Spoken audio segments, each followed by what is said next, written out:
तर बघा, पाठीमागच्या व्हिडिओमध्ये आपण स्ट्रक्चर ऑफ पोलन ग्रेन हा पॉइंट आलेला आहे. मायक्रोस्पोरोजेनेसिस म्हणजे काय हे स्टडी केले. आता structure of pollen grain study करायचा आहे आणि त्याच्यानंतर मायक्रोस्पोरोजेनेसिस सांगत असताना मी तुम्हाला सांगितलंय एक पोलन मदर सेल एका मियोसिस मध्ये जाऊन 4 पोलन देते, 4 पोलन ग्रेन देते. याच्यावरती न्यूमरिकल विचारतात. न्यूमरिकल कशी विचारतात? मायक्रोस्पोरोजेनेसिस वरती न्यूमरिकल प्रश्न कसे विचारतात ते पण आपण डिस्कस करूया. पहिल्यांदा पोलन ग्रेन डिस्कस करूया. पोलन ग्रेन म्हणजे काय डिटेल मध्ये जाऊया आपण आणि त्याच्या पोलन ग्रेनची extra information, related extra information जी आहे ती पण आपण डिटेल मध्ये स्टडी करायची आहे. पहिल्यांदा हे बघा, हा पोलन ग्रेन जो आहे तो जनरली कशा आकाराचा असतो रे? स्पेरिकल आकाराचा. तसं मी 2 प्रकारचे पोलन ग्रेन लिहिले. पोलन ग्रेन हवेच्या द्वारे जे पॉलिनेशन होतं ते अशा प्रकारचं असतं आणि इन्सेक्टच्या द्वारे पॉलिनेशन असतं, त्याची एक्झाईन जी असते ती स्पाइनी असते. आणि विंड पॉलिनेटेड पोलन ग्रेन मध्ये एक्झाईन जी असते ती कशी असते बघा, स्मूथ असते. असे 2 प्रकारचे पोलन दाखवले. आता एक एक पॉइंट आपण स्टडी करूया पोलन ग्रेनच्या बाबतीत. पोलन ग्रेन जनरली कशा आकाराचा आहे? स्पेरिकल आकाराचा आहे. त्याची diameter 25 to 50 micrometer in diameter आहे. 25 ते 50 मायक्रोमीटर डायमीटर आहे त्याचा. पोलन ग्रेनला 2 वॉल लेयर आहेत. बाहेरचा वॉल लेयर एक्झाईन आणि आतला वॉल लेयर इंटाईन, असे 2 वॉल लेयर आहेत. या दोन्ही वॉल लेयरला म्हटलं जातं स्पोरोडर्म असं म्हणतात. पोलन ग्रेनच्या दोन्ही वॉल लेयरला स्पोरोडर्म असं म्हटलं जातं. आता जो या 2 वॉल लेयर मध्ये बघा, बाहेरचा वॉल लेयर जो आहे तो एक्झाईन आहे. एक्झाईन हा कसा असतो? थिक असतो, रिजिड असतो. एक्झाईन हा थिक रिजिड आहे आणि ह्या एक्झाईन मध्ये केमिकल आहे. त्या केमिकलचं नाव आहे sporopollenin.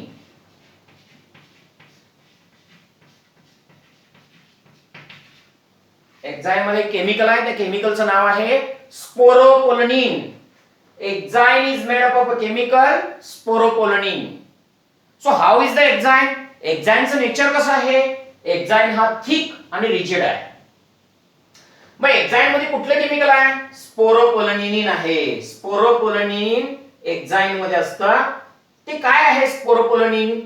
Highly resistant to organic acid, alkalies, आणि त्याला कुठलाही असा एक एन्झाईम नाही की स्पोरोपोलनिनला डिग्रेडेट करेल. स्पोरोपोलनिन केमिकलला डायजेशन करेल, ब्रेक करेल असा एन्झाईमच अजून डिस्कवर झाला नाही. मग याच्यामुळे काय मिळतं ह्या पोलन ग्रेनला? पोलन ग्रेनच्या एक्झाईन मध्ये स्पोरोपोलनिन प्रेझेंट असल्यामुळे पोलन ग्रेनला ऍसिडच्या विरुद्ध, अल्कलीच्या विरुद्ध रेजिस्टंट पॉवर मिळते. टेम्परेचरच्या विरुद्ध पोलन ग्रेन स्टँड अप होतं, विथस्टँड होतं. ही प्रॉपर्टी पोलन ग्रेनच्या एक्झाईन मध्ये स्पोरोपोलनिन असल्यामुळे होतं. स्पोरोपोलनिन हा केमिकल कुठे प्रेझेंट आहे? पोलन ग्रेनच्या एक्झाईन मध्ये स्पोरोपोलनिन आहे. तो स्पोरोपोलनिन काय देतो पोलन ग्रेनला? टेम्परेचरच्या विरुद्ध, ऍसिडच्या विरुद्ध, अल्कलीच्या विरुद्ध रेजिस्टंट पॉवर देतो. मायक्रो ऑर्गॅनिझम्सचं इन्फेक्शन पोलन ग्रेनला होऊ देत नाही. आणि स्पोरोपोलनिन एक्झाईन मध्ये प्रेझेंट असल्यामुळे पोलन ग्रेनचे फॉसिल्स गुड कंडिशन मध्ये स्टोअर करू शकतो. Due to presence of sporopollenin in enzyme, fossils of pollen can be stored in good condition. म्हणजे पोलन ग्रेनचे फॉसिल गुड कंडिशन मध्ये स्टोअर्ड करू शकतो. त्यामध्ये कुठलं केमिकल असल्यामुळे? स्पोरोपोलनिन एक्झाईन मध्ये असल्यामुळे. आणखी एक महत्वाचा, एक्झाईन जे आहे काही जागेला अब्सेंट आहे. बघा, इथे एक्झाईन अब्सेंट आहे, इथे एक्झाईन अब्सेंट आहे, इथे एक्झाईन अब्सेंट आहे आणि तिथं थिन आहे एक्झाईन. बाकीकडे एक्झाईन सगळी कशी आहे? आता इथे बघा, इथे एक्झाईन थिक आहे, इकडे एक्झाईन थिक आहे, इथं मात्र एक्झाईन थिन आहे, इथं मात्र एक्झाईन थिन आहे. त्या थिनला म्हटलं जातं, थिन भागाला जर्म पोर असं म्हणतात. या भागाला म्हणतात जर्म पोर. At few places, exine is usually absent or present as a thin layer called germ pore. काही जागेला एक्झाईन हे थिन असतं किंवा absent असतं, त्या जागेला म्हणतात जर्म पोर असं म्हणतात.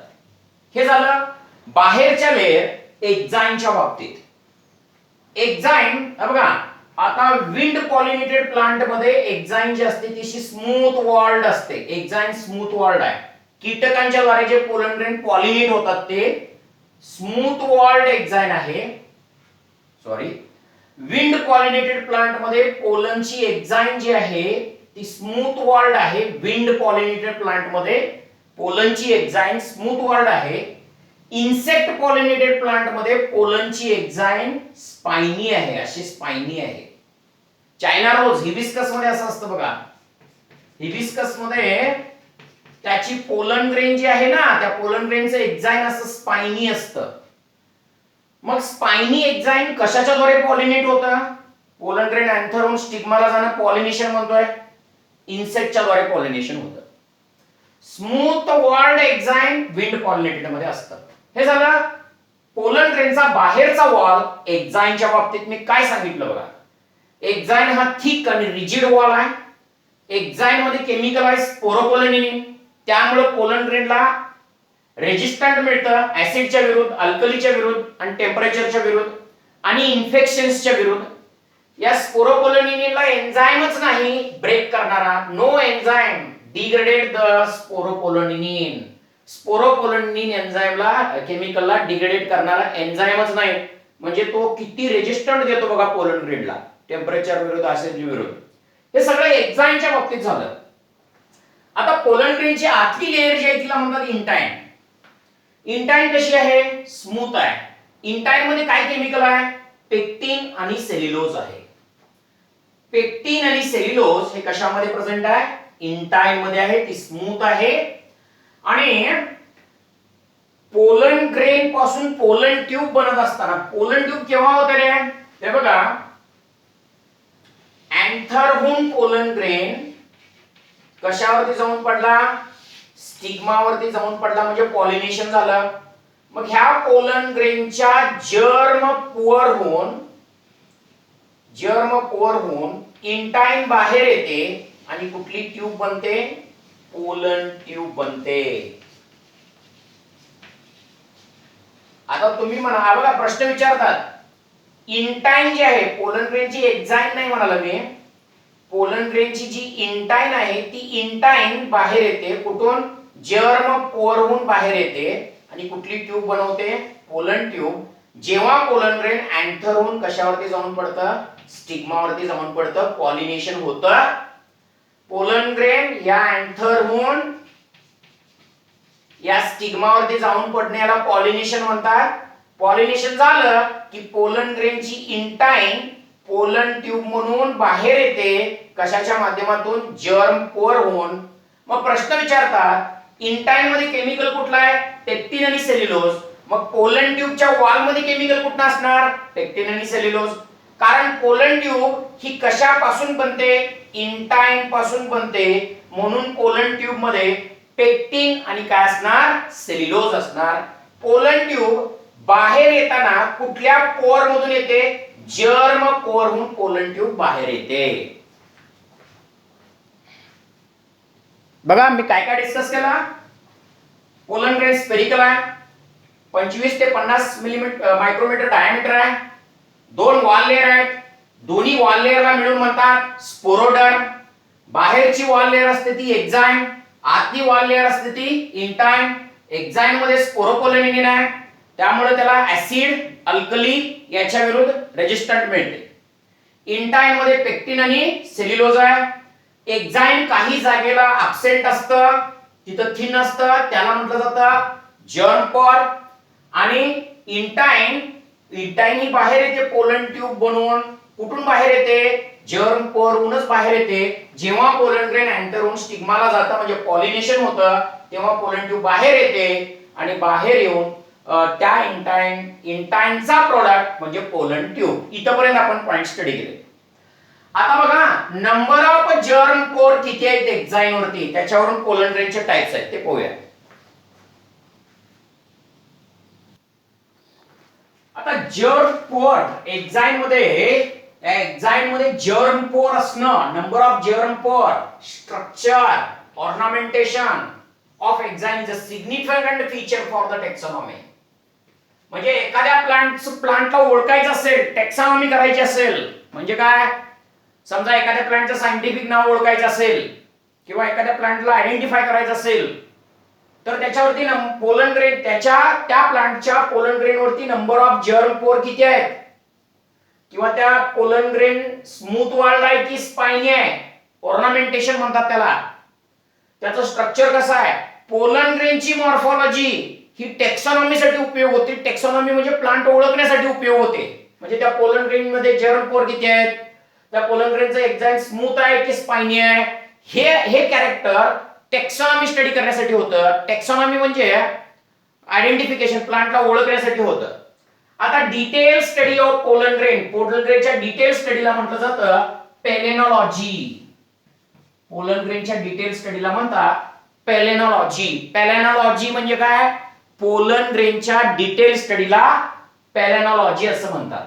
आता बघा मी काय सांगितलं मगाशी, जर एक्झाइन वरती 3 जर्म पोर असतील, जास्तीत जास्त डायकॉट प्लांट मध्ये एक्झाइन वरती 3 जर्म पोर असतात. बघा इथे म्हटले 3 germ pore present in the pollen grain of most of dicots, for example capsella plant. This type of pollen grain is called triporate or tricolpate pollen. लक्षात येते का बघा, ज्या पोलन ग्रेनच्या एक्झाइन वरती 3 जर्म पोर असतात त्याला ट्रायपोरेट किंवा ट्रायकॉल्पेट पोलन असं म्हणतात. आणि ज्या पोलन ग्रेनच्या एक्झाइन वरती only 1 germ pore present monocot मध्ये, आता हा पोलन, त्या पोलन मध्ये फक्त एकच जर्म पोर असला, 1 जर्म पोर, पोलन ग्रेनच्या एक्झाइन वरती 1 जर्म पोर असला तर त्याला मोनोकॉल्पेट किंवा युनिपोरेट पोलन ग्रेन म्हणतात. मोनोकॉट प्लांट्स मध्ये, most of the monocot plants मध्ये ओनली 1 जर्म पोर प्रेझेंट असतं, त्याला मोनोकॉल्पेट किंवा युनिपोरेट पोलन असं म्हणतात. The plants in which pollination by insects, their pollen, बघा, ज्या प्लांट्सच्या पोलन ग्रेन इन्सेक्ट द्वारे पॉलिनेशन होतात त्यांच्यावरती आणखीन एक अशी ऑइली लेयर असते, त्या ऑइली लेयरला म्हणतात पोलन किट.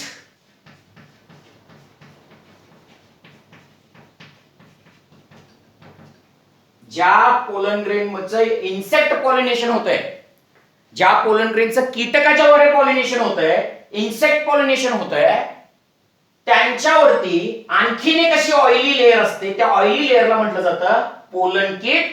पोलन किट मध्ये कॅरोटिनॉइड्स केमिकल असतात. पोलन किट मध्ये कुठले केमिकल असतात, कॅरोटिनॉइड्स केमिकल. बघा मी काय सांगितलं, परत एकदा सांगतो, ज्या प्लांट्स मध्ये इन्सेक्टच्या द्वारे पॉलिनेशन होतं त्यांच्या एक्झाइनच्या वरती, पोलन ग्रेनच्या वरती आणखीन एक ऑइली कव्हर असतं, त्या ऑइली कव्हरला पोलन किट म्हणतात. त्याच्यामध्ये कॅरोटिनॉइड नावाचं केमिकल असतं. ह्या पोलन किटचं काम काय ते बघूया.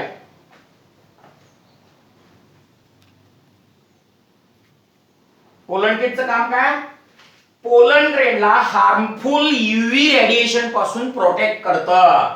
पोलन किट पोलन ग्रेनला हार्मफुल यूव्ही रेडिएशन पासून प्रोटेक्ट करतं.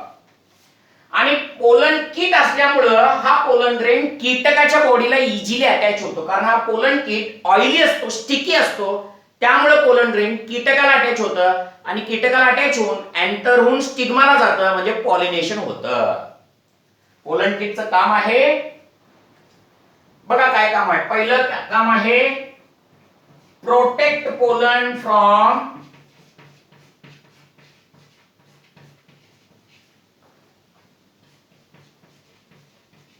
harmful UV radiation. harmful UV rays, harmful UV rays पासून पोलन ग्रेनला प्रोटेक्ट करायचं काम पोलन किट करतं. पोलन किटचं पहिलं फंक्शन झालं. दुसरं काम आहे it is a sticky surface. Pollen kit हा कसा सरफेस आहे, स्टिकी सरफेस आहे.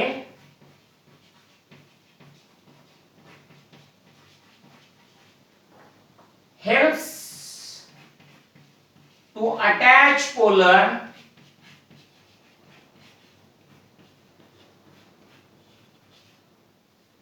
to insect body. इन्सेक्टच्या बॉडीला पोलन ग्रेनला अटॅच करायला पोलन किट हेल्प करतं. कारण या एन्झाईमच्या वरती असं ऑइली कोटिंग असतं ते पोलन किट, ते कीटकाच्या बॉडीला अटॅच करायला त्या ठिकाणी हेल्प करतं. ते हार्मफुल यूव्ही रेडिएशन्स पासून पोलन ग्रेनला प्रोटेक्ट करतात आणि तो येलो कलर असल्यामुळे कीटकांना आपल्याकडे अट्रॅक्ट करतो. पोलन किट येलो कलर असल्यामुळे कीटकांना आपल्याकडे अट्रॅक्ट करतो. ही 3 कामं पोलन किटची आहेत. बघा, पोलन ग्रेनच्या स्टडीला काय म्हणतात? पेलेनॉलॉजी. जर्म पोर किती आहे, त्याचं स्ट्रक्चर कसं आहे याच्यावरून टेक्सॉनॉमी करता येते. जर 3 जर्म पोर असले तर त्याला ट्रायपोरेट किंवा ट्रायकॉल्पेट पोलन असं म्हणतात. डायकॉट मध्ये असतं. एकच जर्म पोर असला तर युनिपोरेट किंवा मोनोकॉल्पेट पोलन, मोनोपोरेट पोलन असं म्हणतात किंवा युनिपोरेट पोलन असं म्हणतात किंवा मोनोकॉल्पेट पोलन असं म्हणतात. आणि इन्सेक्ट पॉलिनेशन ज्या पोलन ग्रेन मध्ये होत आहे त्या पोलन ग्रेन मध्ये ऑइली लेयरचं कव्हरिंग असतं. त्या ऑइली लेयरच्या कव्हरिंगला म्हणतात pollen kits. Pollen kits pollen ग्रेनला हार्मफुल रेडिएशन पासून प्रोटेक्ट करतात. स्टिकी असल्यामुळे कीटकाच्या बॉडीला इन्सेक्टला अटॅच करायला हेल्प करतात आणि येलो कलर असल्यामुळे कीटकाला आपल्याकडे अट्रॅक्ट करतात.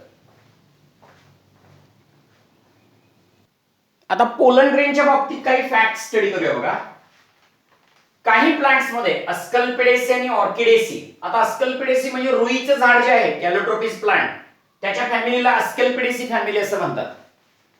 अस्कल्पिडेसी आणि ऑर्किडेसी, ऑर्किडेसी म्हणजे ऑर्किड प्लांट्स, त्याची फॅमिली. अशा प्लांट्स मध्ये pollen grain form a bag like structure called pollinium. म्हणजे ऑर्किडेसी फॅमिली आणि अस्कल्पिडेसी फॅमिली मध्ये pollen grain bag like structure तयार करतं, त्याला पॉलिनियम असं म्हणतात. And pollinium is a constituent of translator apparatus. म्हणजे बघा, अस्कल्पिडेसी म्हणजे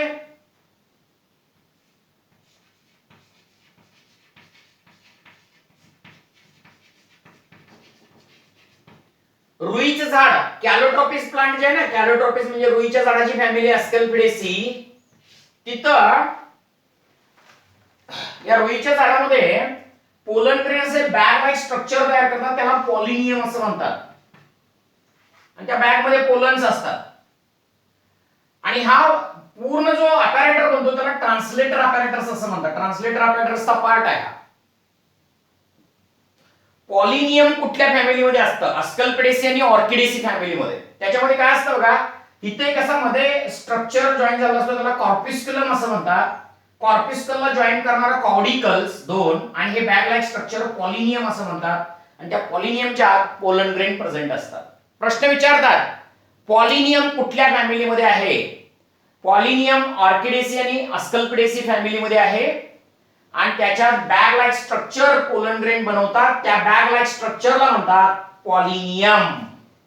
हा ट्रान्सलेटर अपॅरेटसचा पार्ट आहे. पूर्ण याला म्हणतात ट्रान्सलेटर अपॅरेटस. त्याच्यामध्ये काय काय असतं? मध्ये कॉडिकलला जॉईन करणारा भाग कॉर्पिस्कुलम, 2 कॉडिकल पॉलिनियम बरोबर जॉईन झालेलं असतं आणि ट्रान्सलेटर अपॅरेटस बनवतं. पुढे बघूया आणखीन एक काय फॅक्ट आहे पोलन ग्रेनच्या बाबतीत. आता तुम्हाला बघा की मायक्रोस्पोरोजेनेसिस झाली म्हणजे एक पोलन मदर सेल ती डिप्लॉइड असते ना, तिच्यात मियोसिस झालं म्हणून समजा, तर त्याच्यापासून किती पोलन ग्रेन मिळतात? 4. 1 2 3, इकडच्या बाजूला 1 असतं. म्हणजे ह्याला जे म्हणतात ना 4 पोलन ग्रेन, कुठल्या प्रोसेसने बनतं? हे मायक्रोस्पोरोजेनेसिस न बनतं. आता मायक्रोस्पोरोजेनेसिस न एक पोलन मदर सेल म्हणजे 1 PMC undergo meiosis to form 4 pollen grains. आणि हे पोलन ग्रेन जास्तीत जास्त एंजिओस्पर्म मध्ये हे जे 4 पोलन ग्रेन एकत्रित अरेंज होण्याला पोलन टेट्राड्स म्हणतात. पोलन टेट्राड्स. जास्तीत जास्त एंजिओस्पर्म मध्ये टेट्राहेड्रल टेट्राड असतं. हा असा जो आहे त्याला म्हणतात tetrahedral tetrad. Most of the angiosperm मध्ये बघा, एक कोलन मदर सेल एका मियोसिस मध्ये जाऊन मायक्रोस्पोरोजेनेसिस प्रोसेसनं 4 पोलन ग्रेन देते. पोलन ग्रेन जर अशा पद्धतीने अरेंज असतील तर त्याला टेट्राहेड्रल टेट्राड असं म्हणतात. म्हणजे वरती 3 दिसतात आणि बॅक साइडला एक असतं, याला टेट्राहेड्रल टेट्राड असं म्हणतात. आणि पोलन ग्रेन जर 4 अशा पद्धतीने अरेंज असतील तर त्याला आयसोबायलॅटरल पोलन ग्रेन्स असं म्हणतात. आयसोबायलॅटरल पोलन ग्रेन 4 आहेत बघा, असे अरेंज आहेत. आणि असे अरेंज असतील, पाठीमागच्या साईडला एक असतो त्याला डेक्युसेट टेट्राड असं म्हणतात. डेक्युसेट टेट्राड. आणि अशा पद्धतीने अरेंज असतील तर त्याला टी शेप्ड टेट्राड असं म्हणतात. हा टेट्राड कशा पद्धतीचा आहे बघा, टी शेप्ड टेट्राड आहे. T shaped tetrad. आणि पोलन ग्रेन जर अशी अरेंज असतील तर त्याला लिनियर टेट्राड असं म्हणतात. Linear tetrad. म्हणजे जे टेट्राड्स आहेत, पोलन ग्रेन जे 4 बनले, एका पोलन मदर सेल पासून 4 पोलन ग्रेन बनले, ते जर असे अरेंज असते, मोस्ट ऑफ द एंजिओस्पर्म मध्ये असंच असतात टेट्राहेड्रल टेट्राड. काही एंजिओस्पर्म मध्ये आयसोबायलॅटरल असतं, काहींच्या मध्ये डेक्युसेट असतं अशा पद्धतीचं, काहींच्या मध्ये टी आकाराचं असतं आणि काहींच्या मध्ये लिनियर आकाराचा टेट्राड असतो. प्रश्न विचारले येतात ऑब्जेक्टिव्हला, डायग्राम देतात अशा पद्धतीचा आणि कुठला टेट्राड आहे ओळखा म्हणतात. जर असा दिला तर तुम्ही लक्षात ठेवायचं टेट्राहेड्रल टेट्राड, अशा पद्धतीने दिलं तर आयसोबायलॅटरल, अशा पद्धतीने दिलं तर डेक्युसेट, आणि या टी आकाराच्या शेप मध्ये दिलं तर टी शेप्ड, आणि असं उभा दिला तर लिनियर टेट्राड असं म्हणतोय आपण. मग जनरली मला सांगा, एक पोलन मदर सेल मियोसिस मध्ये जाऊन किती पोलन ग्रेन देते? 4 पोलन देते. हे आपल्याला माहितच आहे. काही वेळा काय असतं, या टेट्राड मध्ये 4 पेक्षा जास्त पोलन असले तर त्याला पॉलिस्पोरी असं म्हणतात. समजा हे टेट्राड म्हणजे पोलन ग्रेन 4 नंबर असतात त्याला टेट्राड म्हणतोय. काही वेळा काय होतं, या टेट्राड मध्ये 4 पेक्षा जास्त पोलन ग्रेन 5 असू शकतात किंवा 6 असू शकतात, तेव्हा त्या फेनॉमेननला पॉलिस्पोरी असं म्हणतात. कस्क्युटा प्लांट मध्ये असं होतं पॉलिस्पोरी, म्हणजे 4 पेक्षा जास्त पोलन ग्रेन टेट्राड मध्ये असतात. समजा टेट्राड म्हणजे तुम्ही म्हणाल 4, पण काही वेळा काय होतं की more than 4 pollen grain join together in a tetrad. या टेट्राड मध्ये 4 पेक्षा जास्त पोलन ग्रेन जॉईन होतात, त्याला पॉलिस्पोरी कन्सेप्ट असं म्हटलं जातं. ओके. आता इथे बघा, आयसोबायलॅटरल म्हणजे इक्वल डायमीटर असलेला टेट्राड. इथं वरचे 2 ह्या खालच्या 2 ला परपेंडिक्युलर असतात, पाठीमागे एक असतो तर टी आकाराचा असतो, आणि तो उभे लिनियरी अरेंज असतात, लिनियर टेट्राड म्हणतात त्याला. आता लार्जेस्ट पोलन ग्रेन मिरॅबिलिस, जिला मिरॅबिलिस प्लांटचा आहे बघा, मिरॅबिलिस प्लांटचा लार्जेस्ट पोलन ग्रेन आहे. आणि स्मॉलेस्ट पोलन ग्रेन मायोसोटिस प्लांटचा आहे. मायोसोटिस प्लांटचा पोलन ग्रेन स्मॉलेस्ट आहे.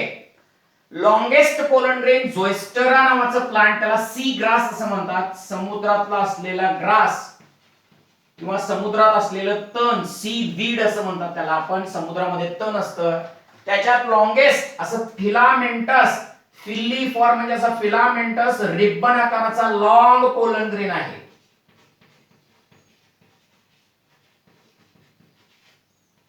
लॉंगेस्ट पोलन ग्रेन जोएस्ट्रा प्लांट मध्ये आहे. जोएस्ट्रा प्लांट मध्ये रिबन आकाराचा लॉंगेस्ट पोलन ग्रेन आहे. त्याच्यावरती एक्झाइन असतं. पोलन ग्रेन विदाउट एक्झाइन, फक्त इंटाइन असते, एक्झाइन नसतं.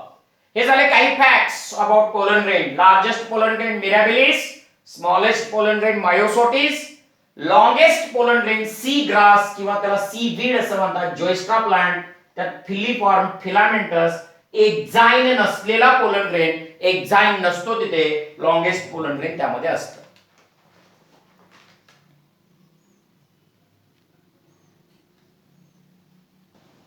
आता आपण थोडंसं इकॉनॉमिक इम्पॉर्टन्स ऑफ पोलन ग्रेनच्या बाबतीत डिस्कस करूया. तर काही पोलन ग्रेन आपल्या शरीराला, ह्युमन बीइंगच्या हेल्थला हार्मफुल आहे. कुठल्या? श्वसन संस्थेला हार्मफुल आहे. आणि असे पोलन ग्रेन एअरमध्ये असतात. एअरमध्ये जात असताना ते आपल्या श्वसन संस्थेच्या आत येतात आणि ते आपल्याला वेगवेगळ्या प्रकारचे ब्रॉन्कायटिस, अस्थमा आणि अलर्जी अशी डिसीज प्रोडक्शन करतात. अशा पोलन ग्रेनला एरो अलर्जन्स असं म्हणतात. अलर्जन्स म्हणजे काय? जे हवेमध्ये असणारे एजंट अलर्जी करतात त्यांना अलर्जन्स असं म्हणतात. काही पोलन ग्रेन एरो अलर्जन्स असतात. म्हणजे some plants pollen grain cause air allergy. हवेमधून येणारी अलर्जी आपल्याला निर्माण करतात त्यांना एरो अलर्जन्स असं म्हणतात. कुठल्या प्लांट्सचे पोलन ग्रेन हवेमधून आपल्या नाकातून आत जाऊन एरो अलर्जन्स करतात? चिनोपोडियम प्लांटचा पोलन ग्रेन, पार्थेनियम, सोर्गम आणि अम्ब्रॅन्थस. पार्थेनियम म्हणजे काँग्रेसचं प्लांट. काँग्रेस जे शेतामध्ये तण वाढतं बघा ते. काँग्रेस हा दुसऱ्या देशातून आपल्या देशाला गव्हाचं इम्पोर्ट करताना गव्हाच्या बरोबर ते आपल्या देशात इम्पोर्ट झाले. ते एक्झोटिक आहे काँग्रेस. पार्थेनियम लक्षात घ्या, पार्थेनियमला म्हणतात काँग्रेस प्लांट.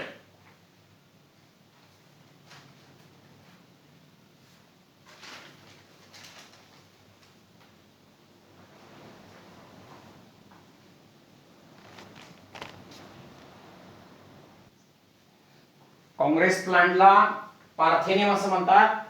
कुठल्या प्लांटचे पोलन ग्रेन आपल्याला एअर अलर्जी करतात? चिनोपोडियम, पार्थेनियम, सोर्गम आणि अमरॅन्थस. सोर्गम म्हणजे ज्वारी. असे एअर अलर्जिक पोलन्स ते कुठले डिसीज करतात बघा? अस्थमा, ब्रॉन्कायटिस आणि अलर्जी.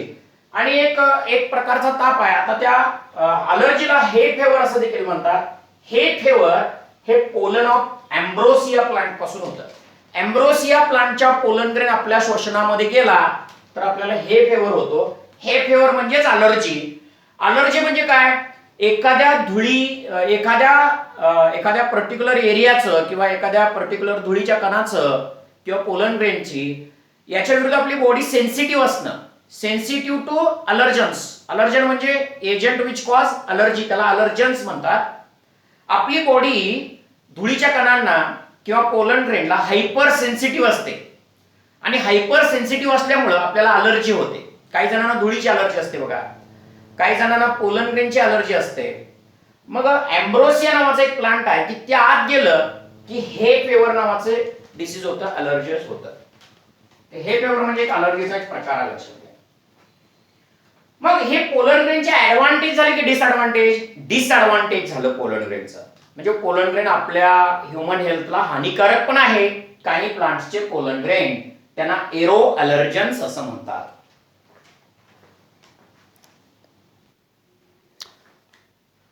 आता एक ऍडव्हान्टेज काय बघा? पोलन टॅबलेट्स आणि पोलन सिरप्स वापरतात मेडिसिन म्हणून पोलन टॅबलेट्स आणि पोलन सिरप. काही प्लांट्सचे पोलन ग्रेन न्यूट्रिएंट रिच असतात. म्हणजे त्यात प्रोटीन, विटामिन्स, कार्बोहायड्रेट्स हे रिच असतात. Pollen grain of some plants are rich in protein, carbohydrates, vitamins. Recent year मध्ये एक पॅशन झालेला आहे की पोलन टॅबलेट्स ना फूड सप्लिमेंट्स म्हणून वापरतात. रिसेंट इयर मध्ये एक पॅशन झालेला कारण ते प्रोटीन रिच आहे ना, त्याला फूड सप्लिमेंट्स म्हणून वापरलं जातं. जसं सिंगल सेल प्रोटीन SCP कसं फूड म्हणून वापरलं जातं तसं पोलन टॅबलेट्स ना फूड म्हणून वापरलं जातं. रिसेंट इयर मध्ये ते पॅशन आहे. वेस्टर्न कंट्रीज मध्ये पोलन प्रोडक्ट्स जे आहेत, large number of pollen products in the form of tablets and syrups available in the market. मार्केटमध्ये पोलन टॅबलेट्स आणि सिरप्स अवेलेबल आहेत. लार्ज नंबर ऑफ प्लांट्ससाठी पोलन टॅबलेट्स आणि सिरप्स अवेलेबल आहेत मार्केटमध्ये. वेस्टर्न कंट्रीज मध्ये large number of pollen tablets हे available आहेत. टॅबलेट्स आणि सिरप्स हे मार्केटमध्ये अवेलेबल आहेत मेडिसिन म्हणून, कारण त्यात विटामिन्स, प्रोटीन्स वगैरे रिच असतात. ते देखील त्या ठिकाणी कन्झम्पशन साठी वापरलं जातं. ॲथलेट्स आणि हॉर्स रेसेस मध्ये परफॉर्मन्स वाढवण्यासाठी पोलन टॅबलेट्स या ठिकाणी कन्झ्युम केलं जातं. म्हणजे consumption of pollen tablets, pollen consumption has been claimed to increase the performance of athletes and horse races of horse. Pollen tablets खाल्ल्यामुळं किंवा पोलन खाल्ल्यामुळं ॲथलीट्स म्हणजे जे खेळाडू असतात यांचा परफॉर्मन्स वाढतो आणि हॉर्सचे रेस जे असतात ना त्याचा परफॉर्मन्स इन्क्रीज करण्यासाठी पोलन ला फूड म्हणून कंझ्युम केलं जातं आणि कंझ्युम केल्यामुळं फूड म्हणून कंझ्युम केल्यामुळं पोलन ग्रेनला ॲथलेट्सचा परफॉर्मन्स वाढतो, खेळाडूचा परफॉर्मन्स वाढतो आणि हॉर्स रेसेस जे हॉर्स असतात त्यांची एनर्जी वाढते. अशा पद्धतीनं हे झाले पोलन ग्रेनचे फायदे. म्हणजे पोलन ग्रेनचे ऍडव्हान्टेजेस आणि डिसएडव्हान्टेजेस हा पॉइंट या ठिकाणी आपण कव्हर केला. हे सगळं पोलन ग्रेनच्या बाबतीत झालं. आणखी काय पॉइंट आपल्याला पोलन ग्रेनच्या बाबतीत कव्हर करायचं बघा. Viability of pollen grain, viability of pollen grain आणि थोडंसं इन डिटेल स्ट्रक्चर ऑफ एक्झाइम. जो outer wall of pollen grain आहे ना त्याला एक्झाइम म्हणतात, त्याचं परत डिटेल मध्ये जातो मी. आणि वायाबिलिटी ऑफ पोलन म्हणजे काय बघूया.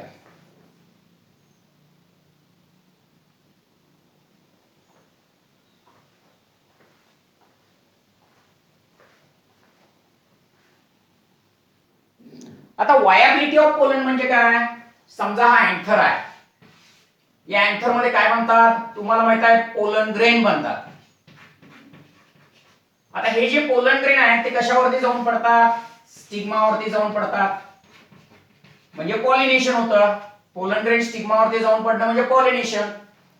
आता बघा वायाबिलिटी म्हणजे pollen grain ability of pollen to germinate on stigma. म्हणजे काय, पोलन ग्रेन स्टिग्मावरती पडल्यावर कुठली ट्यूब बनवतो, पोलन ट्यूब बनवतो. या ॲबिलिटीला म्हणतात पोलन ट्यूब. पोलन ट्यूब बनवण्याच्या ॲबिलिटीला म्हणतात वायाबिलिटी ऑफ पोलन. म्हणजे पोलन ग्रेन जर्मिनेट होणं म्हणजे काय, ट्यूब तयार करणं, पोलन ट्यूब फॉर्म करणं. पोलन ग्रेन जर्मिनेट होणं म्हणजे पोलन ट्यूब बनवणं. आणि पोलन ट्यूब बनवली ना तर तो पोलन वायबल असतो. काही वेळा असं असतं की पोलन ग्रेन नॉन वायबल असतात, म्हणजे ते पोलन ट्यूब बनवत नाहीत. नॉन वायबल पोलन म्हणजे काय,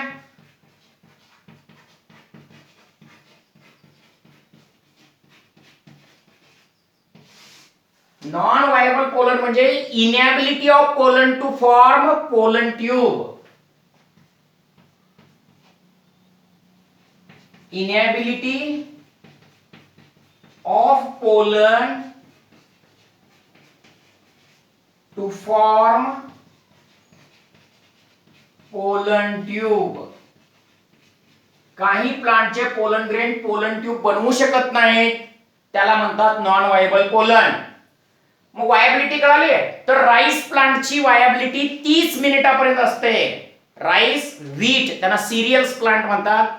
राईस आणि व्हीट ग्रेनची वायबिलिटी 30 मिनिट्स पर्यंत असते. 30 मिनिटापर्यंत पोलन ग्रेन पोलन ट्यूब बनवू शकतात. पोलन ग्रेन बनला राईस प्लांट मध्ये तो 30 मिनिटांमध्ये पॉलिनेट व्हायला पाहिजे, तरच तो पोलन ट्यूब बनवू शकतो. म्हणजे पोलन वायबिलिटी जी आहे राईस आणि व्हीट मध्ये 30 मिनिटाची आहे.